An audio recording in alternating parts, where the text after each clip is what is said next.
Les vraies voix de l'emploi, bienvenue. On est ravis de vous retrouver comme tous les mardis. C'est Jérôme Laverny qui est avec nous. Ça va, Jérôme? Bonsoir Cécile, bonsoir Philippe. Beaucoup de recrutements à venir encore dans cette émission. On va beaucoup parler d'aéroportuaire.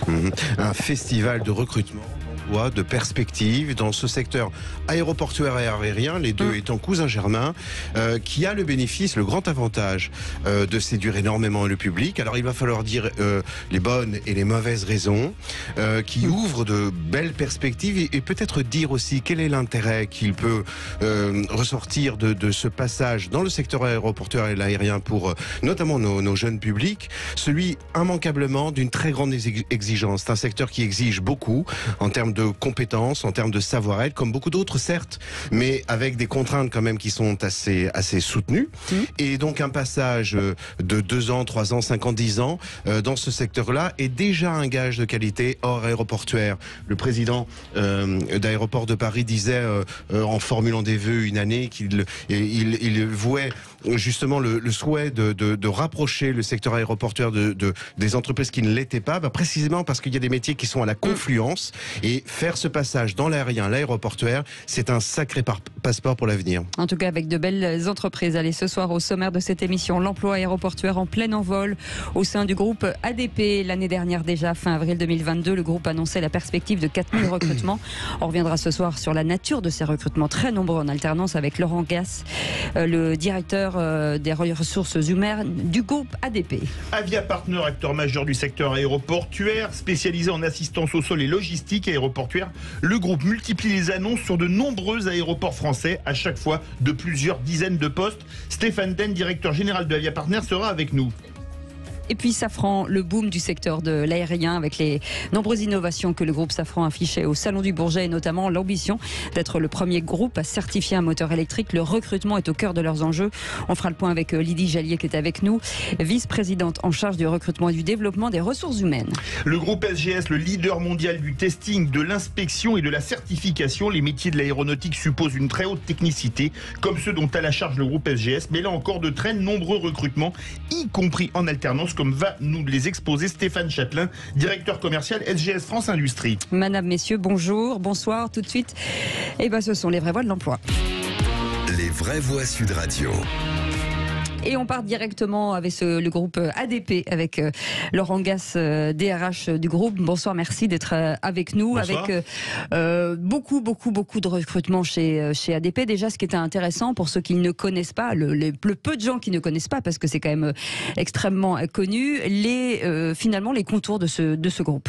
Alors tout d'abord, bonsoir à toutes et tous, et merci de me poser la question, Cécile, puisque en qualité de DRH du groupe ADP, j'ai une vraie frustration. Tout le monde connaît ADP, Aéroport de Paris, c'est ça, mondialement connu. Par contre, personne ne connaît nos emplois et nos métiers. C'est ça.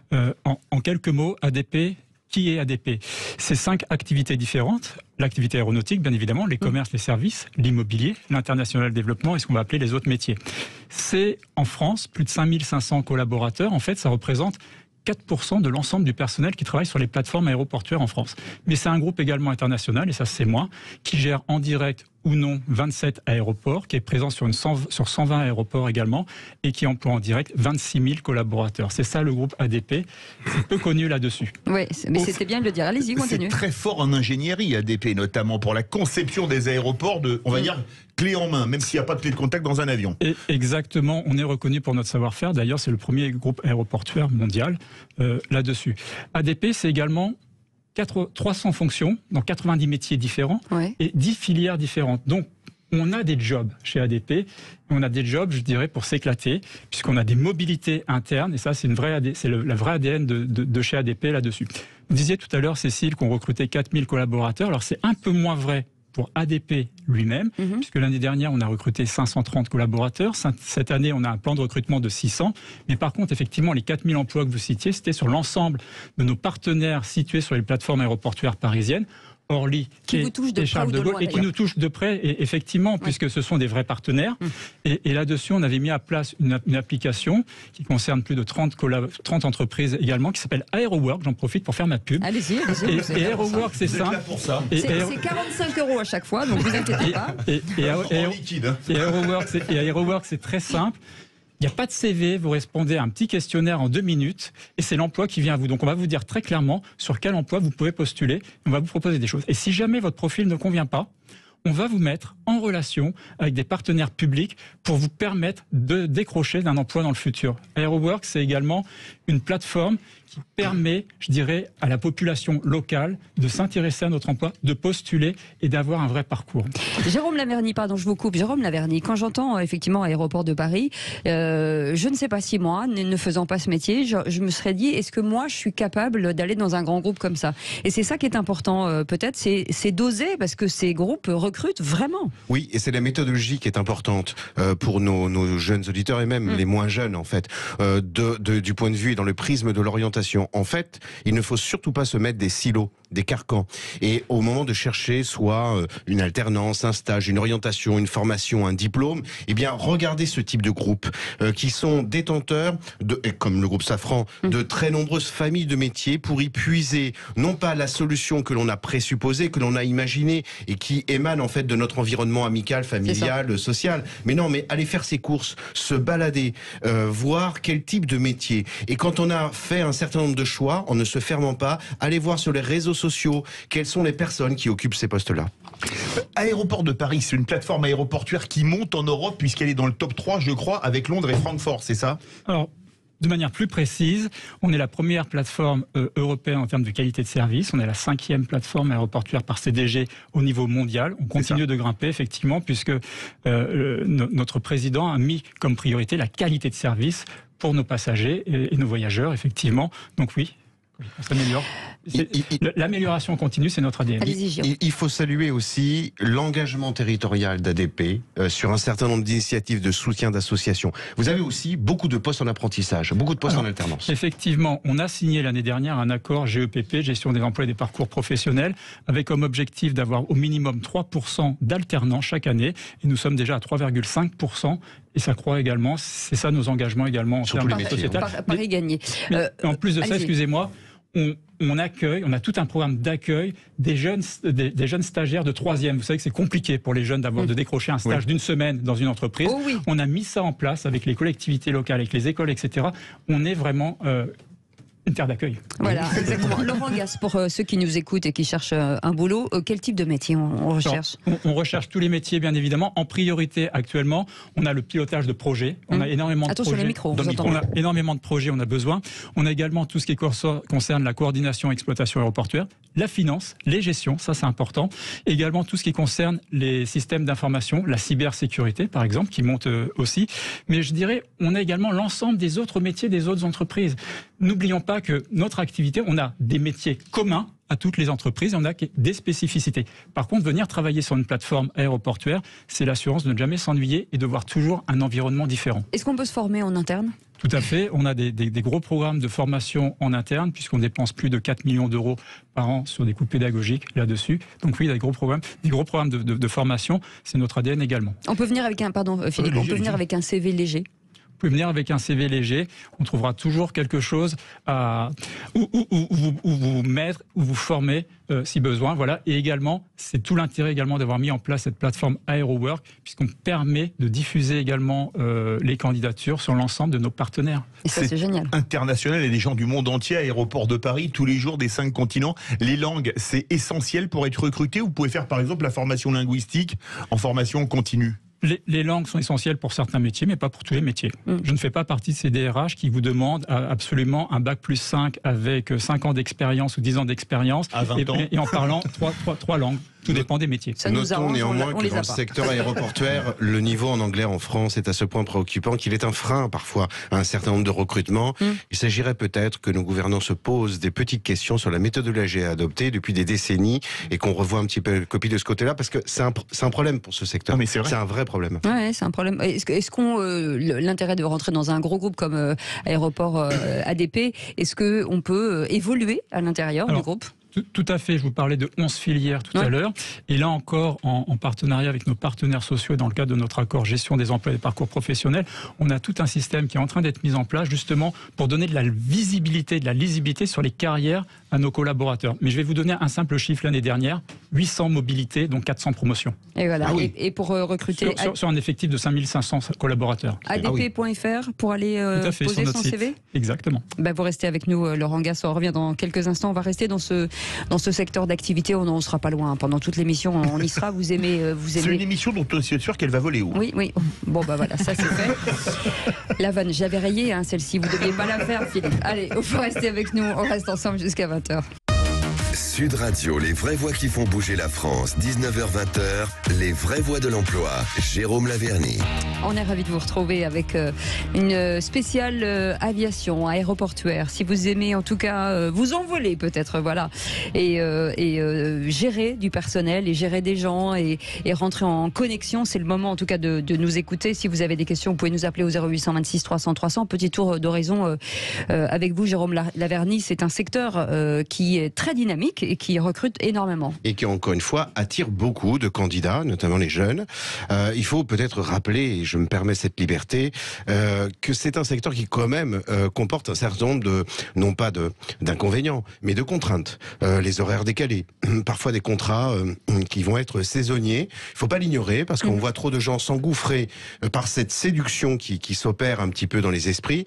Dans ce secteur-là, y renoncer 2-3 ans plus tard. Mais quand bien même comme cela, c'est néanmoins, comme je le disais tout à l'heure, un gage de qualité, d'excellence, d'être passé par un certain nombre d'acteurs de ce secteur aéroportuaire et aérien. Et là, c'est le groupe Avia Partner qui était avec nous, un leader de l'assistance au sol des aéroports et qui multiplie les annonces de recrutement aussi. Stéphane Denner est avec nous. Bonsoir, merci. Bonsoir. Vous êtes directeur général justement de ce groupe Avia Partner. Et pareil, comme ADP, faites-nous un petit peu les contours de ce, même si je l'ai fait résumé, mais il y a quand même des services qui sont assez larges. Tout à fait. Alors, Avia Partner, qui sommes-nous ? Nous sommes un groupe européen, l'un des leaders de ce qu'on appelle l'assistance en escale. Nous sommes présents sur 55 aéroports en Europe, 12 en France. Ah oui.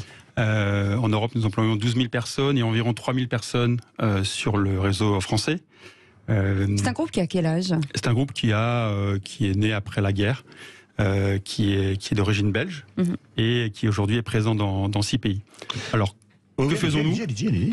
Nous avons des fonctions qui sont méconnues et pourtant indispensable au fonctionnement des compagnies aériennes et des aéroports. C'est les personnels, notamment d'Avia Partner, qui traitent les passagers quand vous arrivez, qui font l'enregistrement, l'embarquement. C'est eux qui vous accueillent. C'est eux qui vont traiter l'avion au sol, chargement, déchargement. La personne avec ses bâtons qui va placer l'avion, qui va le faire reculer.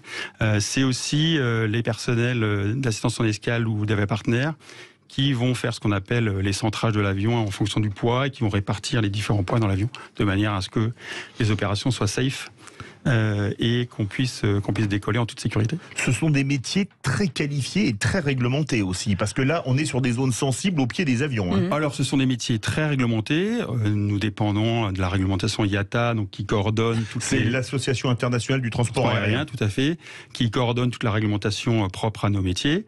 La formation est très importante.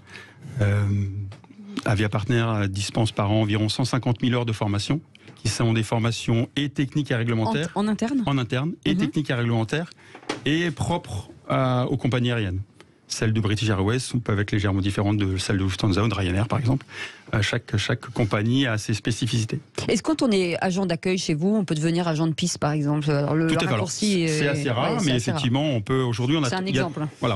Il y a une mobilité.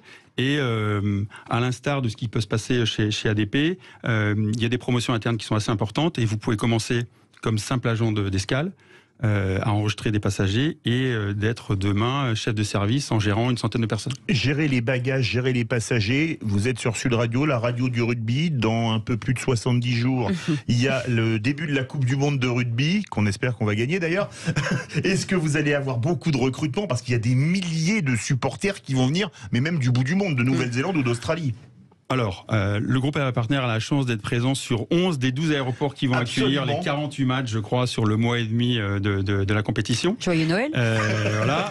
C'est des compétitions sur lesquelles on a, on a déjà fait pas mal d'événements sportifs. Des champions, des matchs à Marseille ou dans d'autres endroits. Donc c'est des choses qu'on sait faire. Une partie des pays très lointains vont passer par Paris, vont arriver en province. Et on a déjà recruté. Il n'y a pas de complexité particulière. Ça va être un très bon entraînement pour les JO 2024.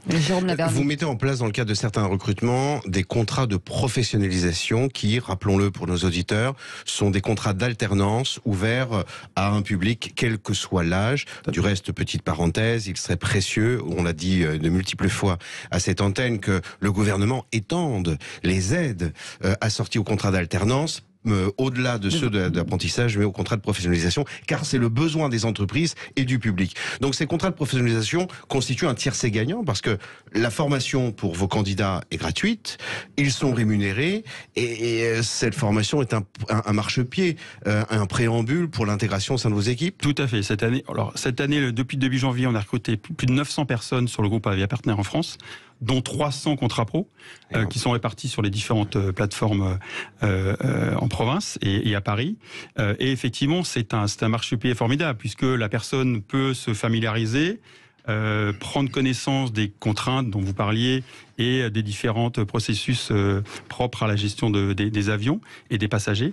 Et très souvent, on est amené et on est ravi à proposer des CDI pour que ces personnes restent chez nous et à les pérenniser. Stéphane Denner, tous ces métiers qui sont pas toujours identifiés par les gens, c'est-à-dire qu'effectivement sur la piste on voit qu'il y a du personnel, mais on ne connaît pas l'expertise du métier. Et quand on sort de l'école, comment accéder à ces métiers? Comment les découvrir? Comment les connaître? En fait, c'est trouver un système peut-être du stage, de l'immersion pour voir un petit peu l'entourage. Pareil pour ADP, c'est la même chose. Il y a les stages d'immersion, mais Monsieur Gass rappelait effectivement la plateforme Airwork qui a été créée il y a un an et qui est une réussite collective, je pense, de l'écosystème, et qui fait qu'en fait, vous n'avez pas besoin de CV, vous venez et on vous fait un test de personnalité, on vous demande ce que vous aimez, et en fonction de ce que vous faites et de ce que vous répondez, votre candidature est envoyée à un certain nombre de métiers et d'entreprises.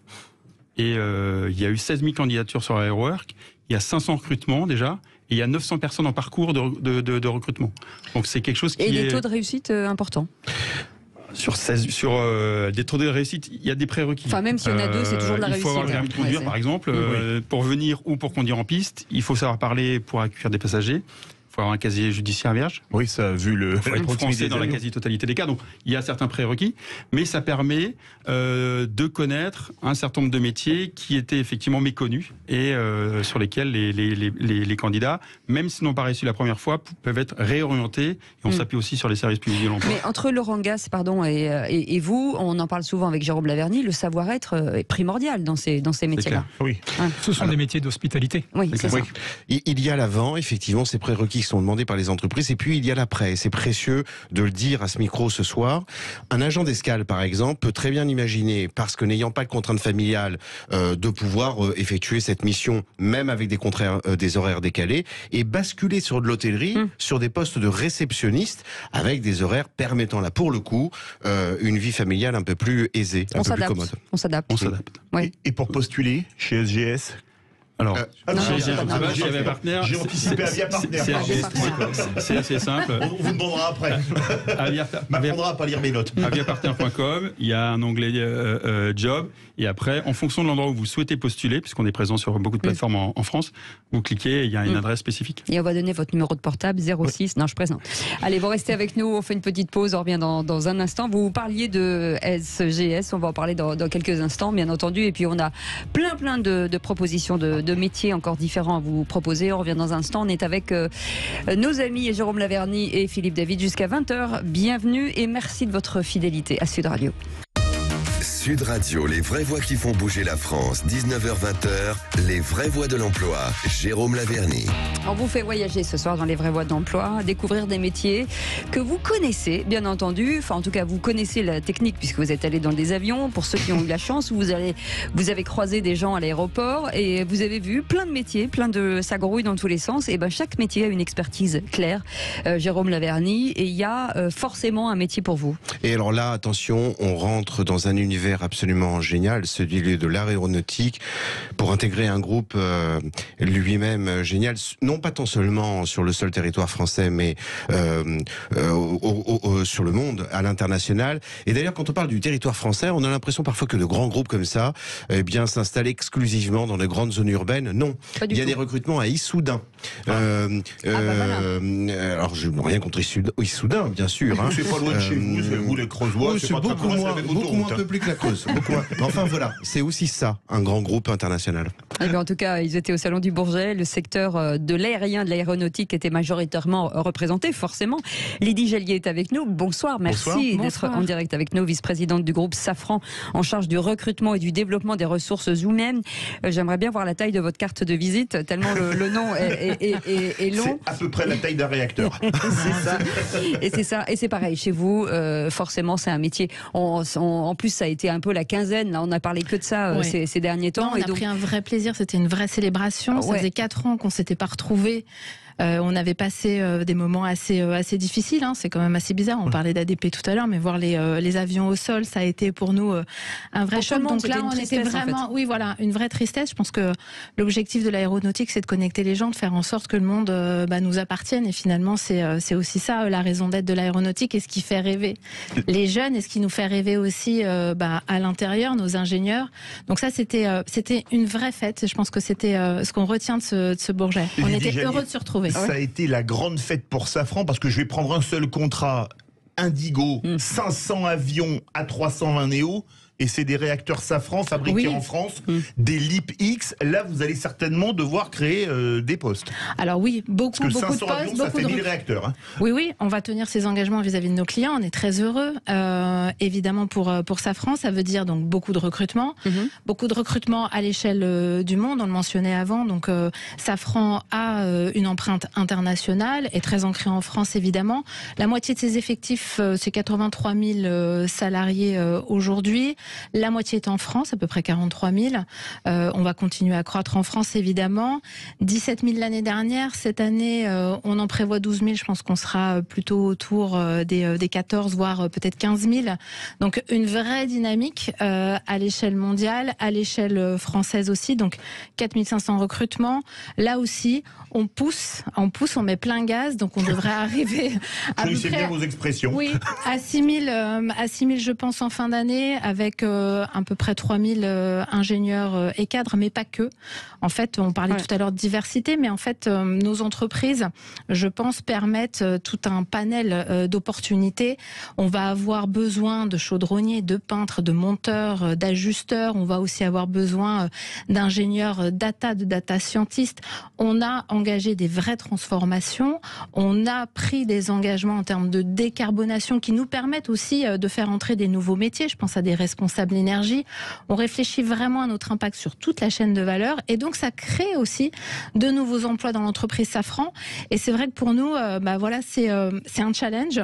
Un challenge qu'on a réussi à relever en 2022, qu'on va relever en 2023, j'en suis sûre, et qui nous attend encore pour les prochaines années.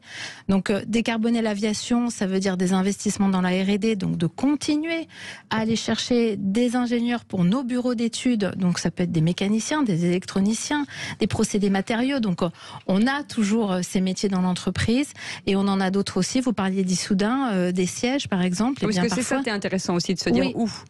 Alors, partout en France. On parlait d'Issoudun, je pense à Bordes, je pense à Pau, je pense à Villeurbanne. Vous parliez d'automobile, il y a aussi donc les freins carbone, l'activité de freinage à Villeurbanne. On va avoir des activités aussi en Alsace, à Molsheim. On va en avoir beaucoup en Île-de-France. On a Le Havre pour les nacelles.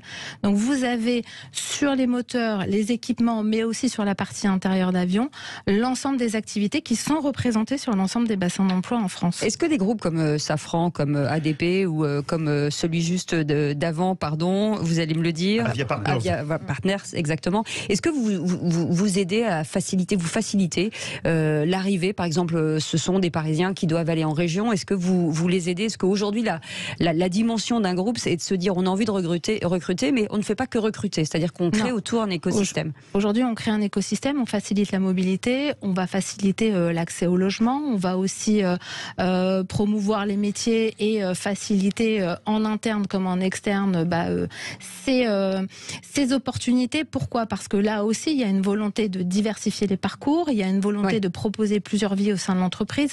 Aujourd'hui, ce que l'on recherche, c'est l'expérience. Et donc l'expérience, que ce soit pour l'entreprise, ça crée de la valeur, mais aussi pour le salarié, son employabilité, elle passe par la diversité de ses expériences, par la possibilité d'avoir plusieurs vies au sein d'une même entreprise. Donc on parle de la mobilité dans les différentes régions en France, mais la mobilité internationale aussi est un vrai levier d'attractivité pour nous, et donc on est aussi très accompagnant sur ce... Vous permettez aussi de forger cette expérience parce que vous avez de très très nombreux parcours d'apprentissage. Oui, de très nombreux parcours d'apprentissage en interne, des écoles que nous allons aussi proposer pour faciliter des repositionnements, pour faciliter aussi des changements de métier. Tout au long du parcours, il y a aussi cette possibilité-là. Et puis aussi en accueillant des stagiaires, des alternants, on en parlait tout à l'heure. Pour nous, c'est un vrai tremplin d'insertion professionnelle. On apprend beaucoup aussi. En fait, en les accueillant, ça permet aussi de se challenger, de voir comment ces jeunes générations interprètent l'industrie. On n'a pas toujours une bonne image. L'image de l'usine n'est pas encore complètement claire pour ces jeunes. Et donc, ça nous permet d'apprendre sur ce qu'ils attendent de nous et nous aussi de leur proposer... Vous avez donné des chiffres très importants, 14 000, 15 000 recrutements. Oui. Parce qu'il faut rappeler, on a parlé du Salon du Bourget, là c'est l'aéronautique civile avant tout. Mais en ce moment, pas que, mais il y a par exemple Dassault qui marche très bien, et Airbus, Eurocopter. Mais on a surtout parlé des contrats d'aéronautique civile la semaine dernière dans les médias. Et là aussi, vous avez beaucoup de demandes parce que le Rafale se vend très bien à l'exportation. Eurocopter, vous faites beaucoup de pièces. C'est les mêmes profils que vous cherchez, ou c'est pas la même chose si vous allez en hélicoptère ou en avion civil ou en avion militaire? Alors, non, on va rechercher à peu près les mêmes profils. Après, c'est vrai qu'il faut gagner en savoir-faire, en expertise sur un certain nombre de technologies qui sont propres à tel ou tel client, voire à tel ou tel avion. Donc, c'est vrai que lorsque vous êtes sur le marché militaire ou le marché civil, ce n'est pas tout à fait la même chose. Mais encore une fois, c'est une vraie valeur créée pour l'entreprise, puisque finalement, vous êtes en capacité de proposer plusieurs écosystèmes, des business models assez différents, donc plusieurs expériences, plusieurs typologies de clients. Et donc, pour nous, c'est une vraie valeur créée. Est-ce qu'il y a de la place pour la reconversion ? La reconversion, elle est nécessaire parce qu'on voit bien qu'on a engagé des transformations importantes. Je parlais tout à l'heure de l'usine. L'usine aujourd'hui, c'est pas l'usine d'il y a 20 ans, elle est connectée. Il faut sans cesse proposer des parcours qui vont permettre la reconversion des collaborateurs. Je dois dire aussi que au moment du Covid, c'était une nécessité sur laquelle on a vraiment engagé des programmes diplômants, qualifiants, certifiants. On parlait tout à l'heure d'un certain nombre de normes et de certifications qui sont importantes dans l'aéronautique, mais qui ont pour vocation donc de garantir la sécurité des vols. Je pense que ça, c'est la priorité absolue. Et donc, ces parcours sont un peu longs, extrêmement construits avec nos partenaires et aussi en interne pour vraiment faciliter ces reconversions, encore une fois, et faire en sorte que vous mainteniez en continu l'employabilité du salarié. Parce que finalement, c'est ça. Stéphane Denner, vous chez Avia Partners, on dit toujours, alors il y a eu toute une période où on disait plus on reste dans une entreprise, mieux c'est. Ensuite, on a eu une période où on disait plus vous changez d'entreprise, mieux c'est. Et là, j'ai l'impression qu'on retourne encore dans le système de dire dans des grands groupes, parce que visiblement, on peut visiter plein d'expertises et donc de durer dans un groupe, finalement, c'est redevenu entre guillemets à la mode. Je ne sais pas si c'est à la mode, mais effectivement, on a une nouvelle génération qui est peut-être plus papillon que celle que la précédente. On a en tout cas une génération qui arrive, qui est plus exigeante en termes de balance vie privée, vie professionnelle, qui souhaite évoluer, qui souhaite donner un sens.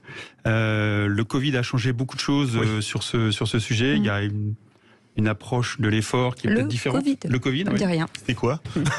Et donc, je ne sais pas si aujourd'hui on est encore sur une vie, un job. Je ne suis pas certain que ce soit le cas. Et pour un mot, il faut aussi profiter de l'occasion pour voir le verre moitié plein, contrairement aux prédictions funestes de Rémi André tout à l'heure sur tout un tas d'orages qu'il nous annonçait. Parce que quand même, il ne s'agit pas d'avoir une vision irénique des choses, mais il y a nos grandes entreprises ont aussi du talent, en restant dans des zones rurales, on disait à l'instant, en s'investissant comme vous le faites dans des programmes d'insertion, en soutenant des associations, comme le fait le groupe ADP également, Avia Partner, par le biais de Lama ou AeroWork, des associations qui soutiennent des initiatives, et ça c'est quand même assez chouette. Alors c'est de l'emploi indirect certes, mais c'est de l'emploi quand même par le biais de cette insertion, et ça voilà, c'est très précieux que de grands groupes s'investissent avec les moyens dont ils disposent. On est très en retard, mais allez-y. Faut rappeler que nos métiers sont pas délocalisables. Oui. Non. Vous avez du mal à traiter un avion à Nice depuis Shanghai. Ça, c'est vrai, c'est vrai. Donc c'est des métiers qui sont pérennes. Et pour postuler chez Safran? Il suffit d'aller sur le site safran.com, de postuler, c'est assez simple. Toutes les offres sont publiées, et donc on vous attend. Il y a forcément un job pour vous chez Safran. Venez de notre part, allez-y. Vous répondez, oui. Vous répondez en rafale, c'est vraiment parfait. Allez, dans un instant, un autre grand groupe, c'est le groupe SGS, vous le connaissez certainement, France Industrie. On en parle dans un instant, et puis on est ensemble jusqu'à 20h, et ça c'est plutôt une bonne nouvelle. On pourrait rester plus tard, mais non, parce qu'il y a Yvan Cujuste qui nous attend derrière. C'est pas possible. Allez, à tout de suite. Sud Radio, les vraies voix qui font bouger la France, 19h-20h, les vraies voix de l'emploi, Jérôme Laverny. Et après les vraies voix qui font bouger la France, les vraies voix qui font voler la France. Mais ça c'est, on est un peu dans l'aéroportuaire, dans l'avion, dans l'aviation, avec vous, Jérôme Laverny, et puis le groupe SGS, le leader mondial du testing, de l'inspection et de la certification. Et on va en parler avec Stéphane Châtelain. Bonsoir, merci d'être là en direct avec nous, directeur commercial de SGS France Industrie. Même question forcément pour tout le monde. Ce groupe, c'est énormément de services aussi. C'est énormément de services, effectivement. C'est un groupe qui a presque 150 ans, qui est né en France et qui s'est expatrié en Suisse en 1919. Aujourd'hui, on est 100 000 dans le monde, quasiment. Ah oui. Oui. Grande 100 000, famille. oui, tout à fait, et présent dans 154 pays. Donc, comme vous l'avez dit, on fait partie des entreprises qui font du TIC, donc testing, inspection et de la certification. Donc, le testing, ça va être davantage, on va prendre un produit, une pièce ou une base ou un produit fini qu'on va triturer, qu'on va mettre sous UV pour voir à quel moment il casse et s'il casse et s'il répond aux normes. Et ça, par exemple, pour qu'on comprenne bien, qui sont vos clients, par exemple, sur ce produit-là? Alors, si on parle de l'aéronautique, on a bien évidemment Safran, on a Airbus. L'un à côté de l'autre, c'est parfait. C'est ça, on échangeait tout à l'heure. Mais effectivement, c'est tous les grands noms de l'aéronautique et en fait toute la supply chain de l'aéronautique qui ont besoin de certifier leurs pièces. Sur l'inspection et la certification?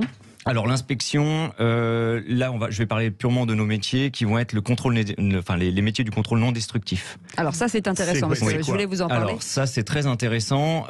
Quand inspecteur non constructif aussi? Non, on aime bien qu'il soit constructif. D'accord. Ouais. Et d'ailleurs, les meilleurs commerciaux, puisque tout l'ensemble de nos salariés sont chez les clients, c'est avant tout nos inspecteurs les meilleurs commerciaux. C'est pas moi. Et donc, qu'est-ce qui se passe quand il y a une fabrication de pièces? On va aller la contrôler, mais sans la détruire. Parce que sinon, si on la casse en deux et qu'on se dit elle était conforme, c'est bien, vous avez plus qu'en refaire une, ça pose problème. Donc aujourd'hui, on va utiliser des moyens qu'on connaît tous dans le médical. Donc on va aller faire des tirs radio. Donc c'est la même chose que quand on essaye de voir si on a un os cassé. Donc on va appliquer des rayons X ou gamma et puis on va faire une radio qu'on va regarder et on va dire si c'est bon ou pas bon. On a d'autres. Un autre qui va parler aux gens, c'est l'équivalent de l'échographie, donc c'est de l'ultrason. Donc là, c'est du palpeur et on va aller tester la pièce, on va aller regarder l'intégrité physique de la pièce. D'accord. Vous travaillez pour tous les produits aéronautiques, vous êtes basé sur toute la France, parce que l'aéronautique, c'est avant tout, surtout Occitanie, Nouvelle-Aquitaine, un peu Saint-Nazaire et Méholt. Vous êtes basé un peu partout. Oui, un peu beaucoup, c'est vrai. Oui, partout. Comme une usine Airbus de pièces de chaque côté. Tout à fait, et puis si on regarde, il y a Airbus Hélicoptère aussi, du côté de Marignane. Donc en fait, si on prend Argonnet avec Dassault, ou tous les sites Safran, on est vraiment partout. Donc ça permet à nos salariés d'être présents chez eux, le plus près possible de chez eux. Ça évite aussi de devoir les déplacer trop souvent. Trop de mobilité, Voilà, trop de mobilité, puisque ça fait fuir malgré tout. Alors il a été une époque avant le Covid où les gens aimaient bien partir en déplacement. Aujourd'hui, c'est moins vrai.